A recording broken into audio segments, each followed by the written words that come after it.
नमस्कार, this is Ravinath, प्रवक्ता विद्युत from GPC Sirohi. Paralleling of alternator में हम नेक्स्ट मेथड की बात करेंगे। नेक्स्ट मेथड है, दो पहले मेथड की बात हम कर चुके हैं, two bright and one dark method. One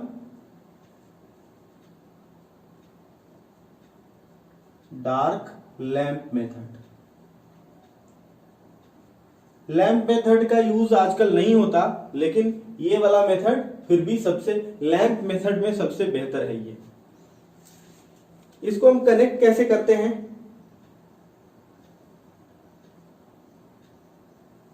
ये हमारे पास रनिंग अल्टरनेटर का आर फेज है और ये इनकमिंग का आर है।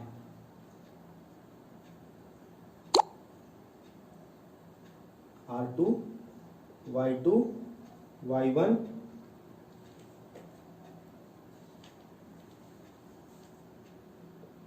B2, B1।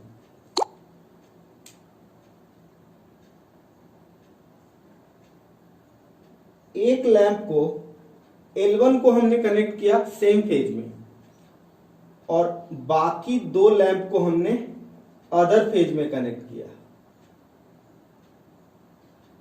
L2 और L3 को हमने कनेक्ट किया अदर अक्रॉस में कनेक्ट किया।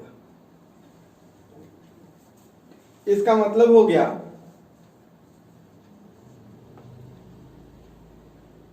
One lamp is connected between same phases and the other two lamps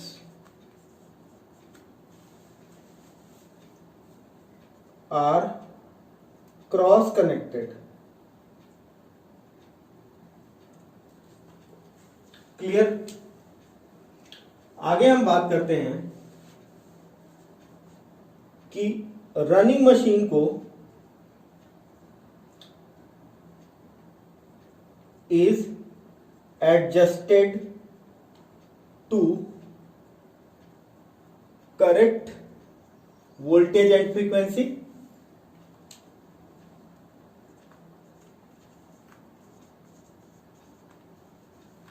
and when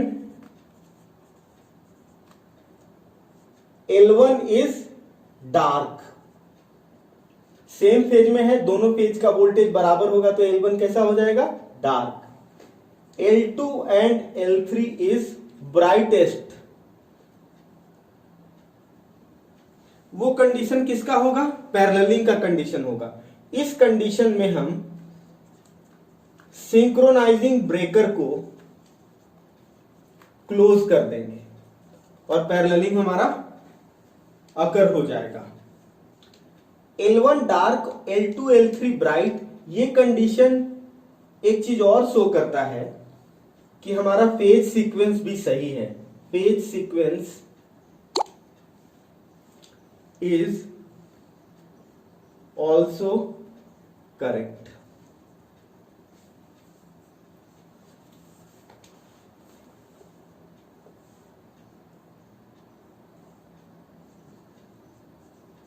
this method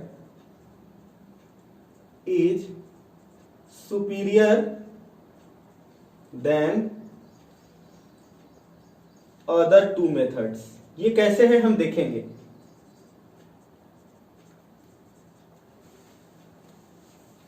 इसका हम फेजर डायग्राम ड्रॉ करेंगे।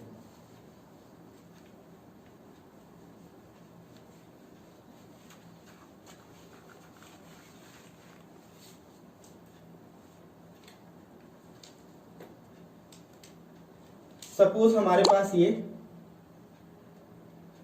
रनिंग R1 है,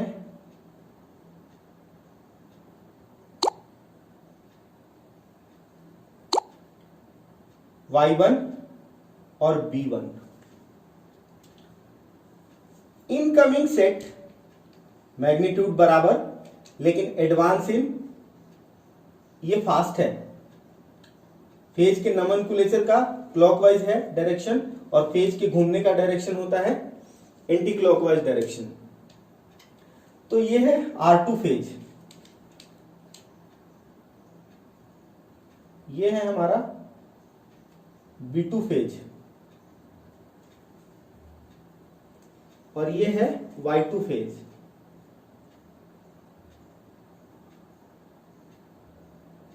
क्लियर? तो बल्ब कनेक्टेड है हमारा L1 इन दोनों के बीच। This bulb is L1।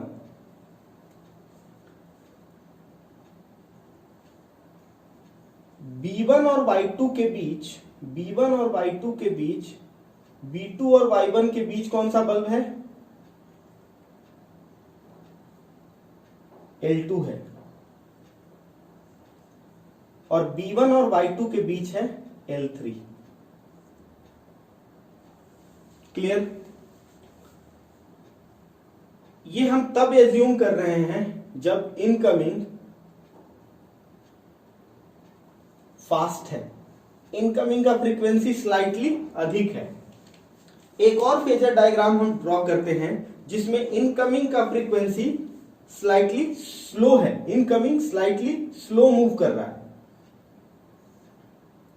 ये तो रनिंग वाला सेट है,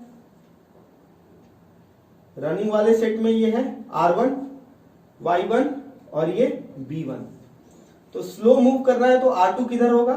इधर होगा R2, इधर होगा Y2 और इधर होगा B2।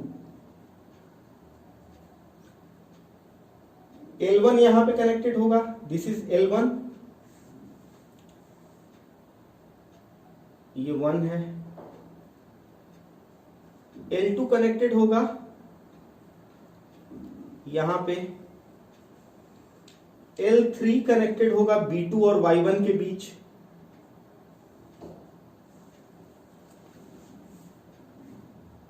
B1 और Y2 के बीच, B1 और Y2 के बीच कनेक्टेड होगा, B1 और Y2 के बीच कनेक्टेड होगा L3 और B2 और Y1 के बीच होगा L1। फेज सीक्वेंस चेंज हो गया, सॉरी L2, L1 L2 का जगह इंटरचेंज हो गया। ये कंडीशन किसका है? ये कंडीशन है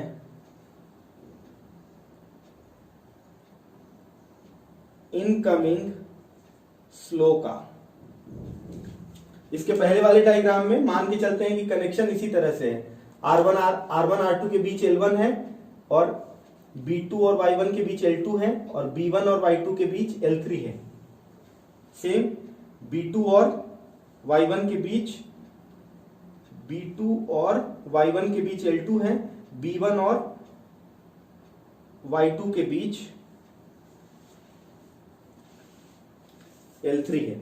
तो ये हो गया। अब हम देखेंगे कि इस केस में हमने तीनों बल्ब को अरेंज करके रखा है। This is L1, this is L2 और L3।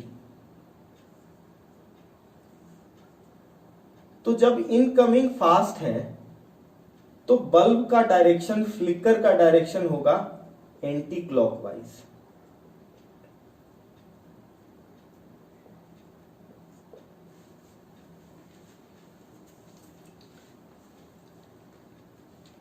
और फ्लिकर का डायरेक्शन जो है वो बहुत स्लो होना चाहिए, वेरी स्लो।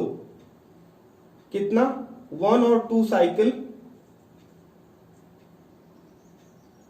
पर मिनट होना चाहिए।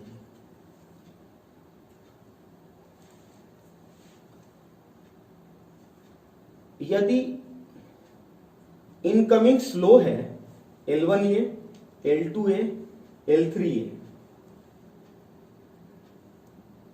तो इसका डायरेक्शन कैसा होगा फ्लिकर का? फ्लिकर का डायरेक्शन होगा क्लॉकवाइज होगा, घड़ी की दिशा में।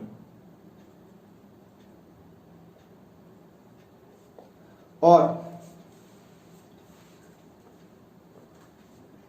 हमें पैरेललिंग के लिए ये कंडीशन चाहिए, इनकमिंग स्लाइटली फास्ट चाहिए, वेरी स्लो फ्लिकरिंग रेट, ये हमें नहीं चाहिए, इनकमिंग स्लो नहीं चाहिए। तो हम इस तरह से सिंक्रोनाइजिंग लैंप को अरेंज करेंगे ताकि वो वेरी स्लो फ्लिकर करे एंटी क्लॉकवाइज डायरेक्शन में। और इससे पहले हमने कनेक्शन की बात करी थी, तो कनेक्शन एक बार हम दोबारा बात कर लेते हैं। R1 Y1 और ये है B1, ये है हमारा सिंक्रोनाइजिंग स्विच R2 Y2 और ये B2। इसमें तो सीधा सीधा बल्ब कनेक्टेड है। L1 L2 किसके बीच में कनेक्टेड है? B2 Y1, B2 Y1, तो L2 है B2 और Y1 के बीच, L2। और L3 किसके बीच में है? B1 और Y2 के बीच में है, B1 और Y2 के बीच में है। इसी तरह से हमने पहले भी कनेक्ट किया था। तो सारे फिगर एक साथ हो गए। अब ये तो सुपीरियर मेथड है, लेकिन इसके साथ दिक्कत क्या है कि जो एग्जैक्ट मोमेंट ऑफ सिंक्रोनाइजेशन है,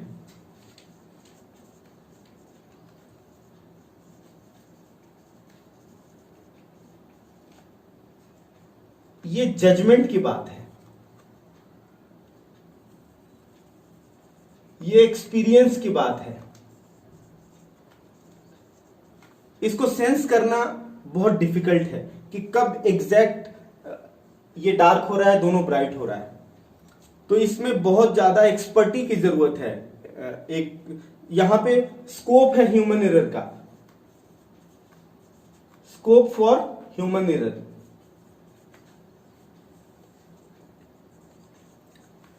तो along with 2 bright 1 dark method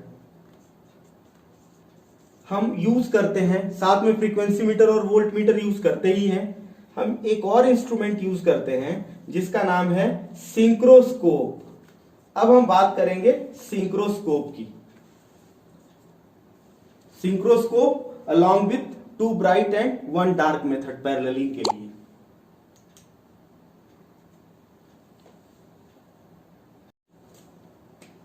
अब हम बात करेंगे सिंक्रोस्कोप की।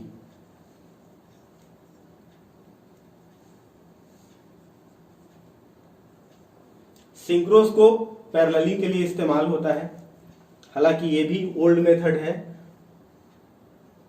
2 ब्राइट 1 डार्क मेथड के साथ सिंक्रोस्कोप भी यूज होता है।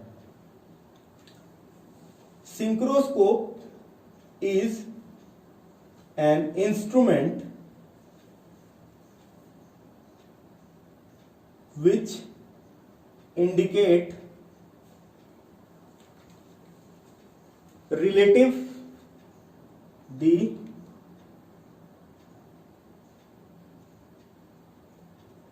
relative speed difference या frequency difference, frequency and phase angle difference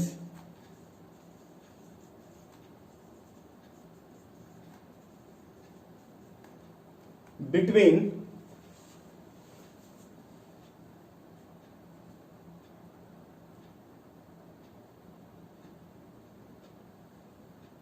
running and incoming machine।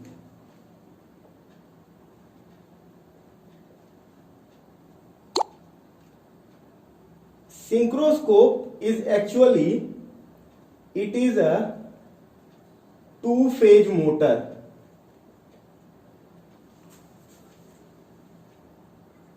supplied by, motor को सप्लाई किससे मिलता है? पीटी से मिलता है, पोटेंशियल ट्रांसफार्मर से। डायरेक्ट अल्टरनेटर के हाई वोल्टेज से ये कनेक्टेड नहीं होता है। इट हैज 2 कॉइल्स, एक होता है फिक्स्ड कॉइल, दूसरा होता है इसमें moving coil. Fixed coil is supplied from running alternator through PT,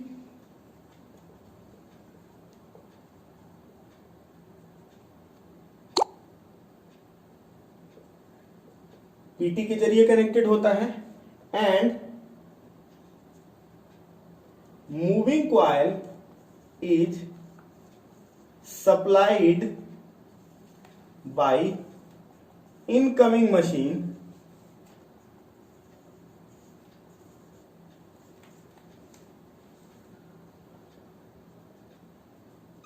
through, incoming machine PT के थ्रू तो होगा ही, लेकिन in series with a capacitor, so that 90-degree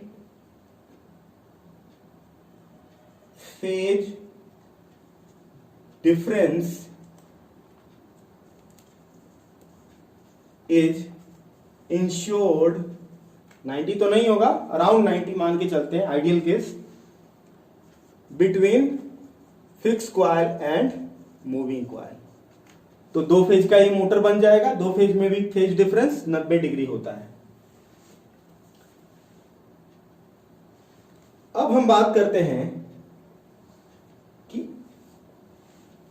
ये दिखता कैसा है, इसको ड्रॉ कर लेते हैं। इसका फोटो कुछ इस तरह से होता है।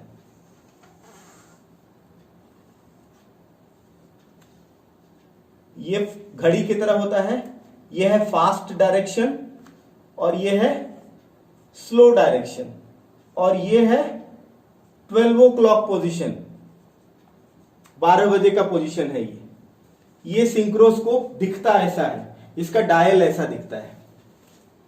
Incoming machine is so adjusted,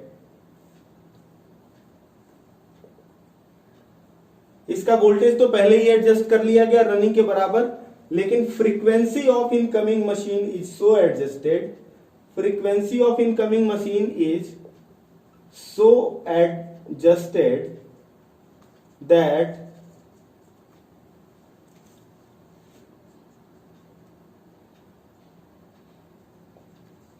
synchroscope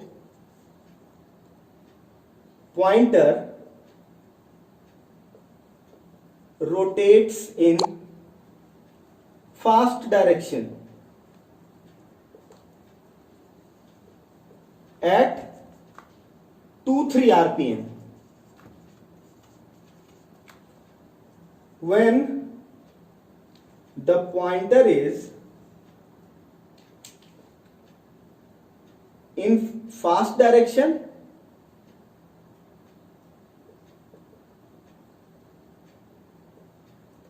and at 11 o'clock position, then synchronizing breaker 52G is closed. यही वो क्लोज करते करते 12 बज जाएगा, दोनों का फ्रीक्वेंसी मैच कर जाएगा, दोनों का फेज एंगल मैच कर जाएगा, तब 12 o'clock पोजीशन होगा। ये इंश्योर करेगा सिंक्रोस्कोप। तो सिंक्रोस्कोप आजकल इस्तेमाल में होता है, ये यूज होता है, लेकिन हम नाउअडेज की बात करते हैं। नाउअडेज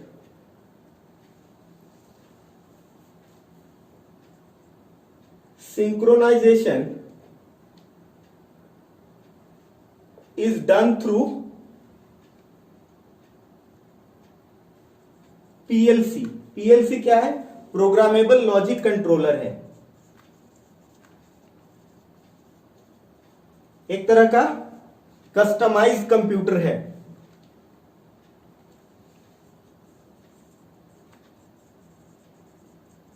जिसका एप्लीकेशन प्रोग्रामिंग हम भी कर सकते हैं, टेक्नीशियन भी कर सकते हैं, इंजीनियर भी कर सकते हैं। उसके लिए अलग से प्रोग्रामिंग लैंग्वेज सीखने की जरूरत नहीं है। Is done through PLC. All necessary condition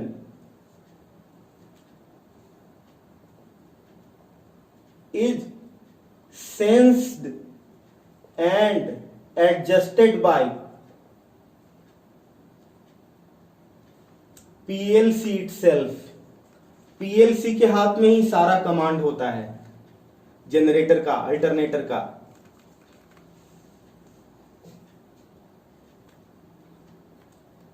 And synchronizing breaker